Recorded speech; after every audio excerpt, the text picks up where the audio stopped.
but I know they'll never own me.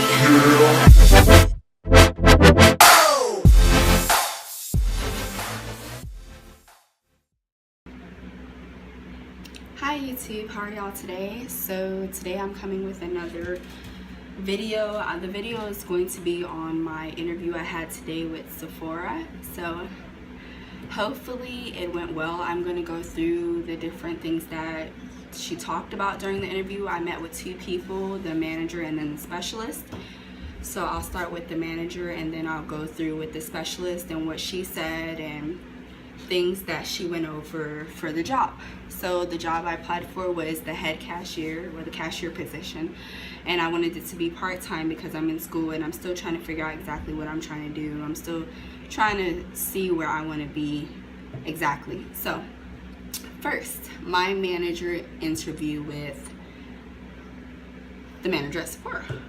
Okay, so she basically went through step by step of the things, the expectations that she asked for at Sephora. So she went through the procedures that they had to go through, knowing the knowledge of the different products they have, and also the brand, and getting to know the skincare routines that people might have and what would best complement their skin. So she talked a little bit about my experience at Racetrack, what I did, what exactly, how would that pertain to the job that I'm trying to go for now. So the job I was doing at Racetrack was a relief manager. So with the relief manager, you're basically over about 3 to 4 associates and you're dictating different tasks for them to do. So the way that pertained to the cashier position for Sephora would be that the cashier position at Sephora includes you talking to the customers, which I do at Racetrack, and also getting to know the guests, as well as the products around you. I have to know about the cigarettes that we have in stock, and also lottery printing off for the customers. So she went a little bit in depth about that and how the hours that I was looking for would match up with her hours. She was looking for someone to work no more than 24 hours a week, and that's perfect because I'm going to school right now until I really figure out what I want to do. I know it sounds crazy to just go and do your basics first, but that's kind of what I wanted to do until I knew like what exactly was out there. So yeah. So then after that I met with the specialist, and when I tell y'all, that specialist and me could have got some drinks together.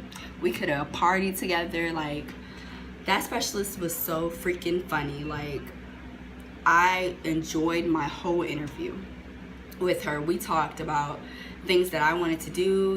What if I wanted to branch off into color? How would that work? And she told me, within a year I could move around different places and see what if I wanted to specialize in fragrance, skincare, color corrector, which is perfect because I'm trying to get more into makeup and like different products they have out there. Because right now if I go to Sephora, I can tell you what I want, what I did, this, that. I just know I grab and I try it, and if it looks good on me, that's cool. I never look at the name brands, which I need to start doing because I just grab stuff, and then when people ask me, I'm like, that section over there is where I got it, but I couldn't tell you the name. And I get that a lot. I don't know the name. I just know, well, I know my foundation name because you gotta keep it spicy. You gotta know the foundation, the layers to it. So my foundation for my skin tone would be Becca. So Becca foundation works for me. To me, honestly, it works for people of my skin tone, a little darker. And it complements, so you can build up to the foundation or you can take away from the foundation. Either way, it's a really good foundation. It's a really good foundation. So that's what I use. Lately I've been using Laura Mercier. I'm probably saying some of this stuff wrong. Again, people, I do not know this stuff by heart. I just grab, and if I see, I go through Sephora, if I see something I like test it out. And like any other person, I test it out, see if it works for my skin. If it doesn't, I'll put it down and don't buy it. But I do know for a fact that Becca foundation is the foundation for me. Okay, I'm getting off track. So after the manager specialist, she talked about the specialist for Sephora. She talked about different areas that they had open and opportunities. They're opening up a new store in my location, and I live in Dallas. So they're opening up a new location over there. And once they're done with that location, they're going to be moving some of their associates over there, and they're going to be hiring more people. So to me, that's perfect, because I'm just looking for a part-timer, like I said, getting some more stuff with makeup, trying to find out what works for my skin, what doesn't work for my skin. Right now, I have been liking Smashbox. I won't even lie on that. Smashbox has been really good. Like, their palettes are really good. I've been using one where it's like, it's the concealer, well, like the color corrector.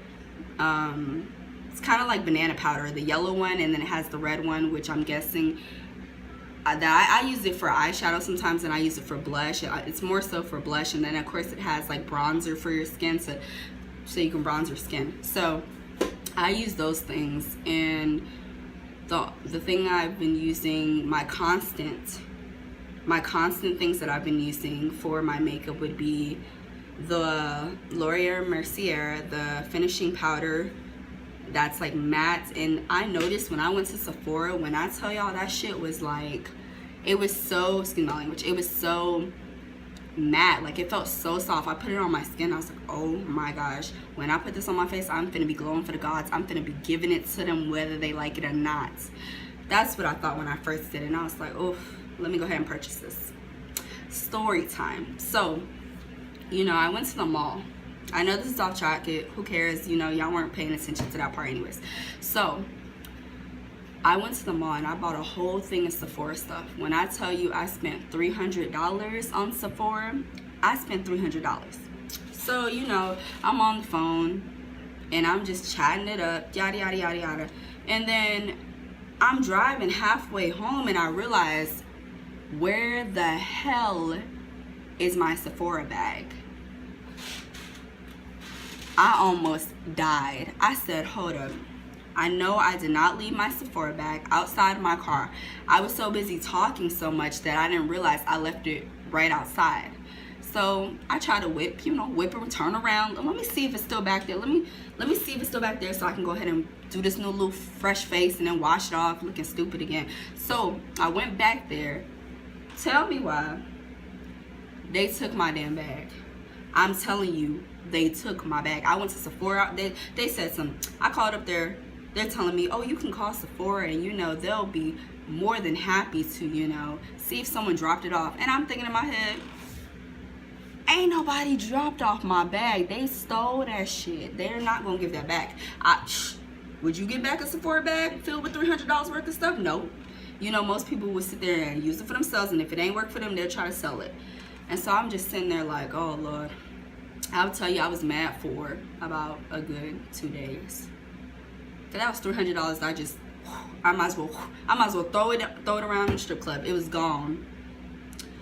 Anyways, so that's my story for the Sephora interview. Like I said, for the Sephora interview, as long as you come in confident and I feel like you know what you're talking about, there shouldn't be any trouble. They're not looking for somebody who damn near put on makeup every minute of the day, but they want somebody who knows about the product and how would you explain the product to the customer and what would be best for their face, and what would be, you know, if someone doesn't want a heavy foundation, what can be a light wear that they can just take off and it's seamless, it looks like their skin. Some people, you know, like to build up their foundation. I somewhat like to build up my foundation just to give it a little emphasis on what it is, because you know I gotta have that highlight popping. You know, I try to do a lot, but that's besides the point.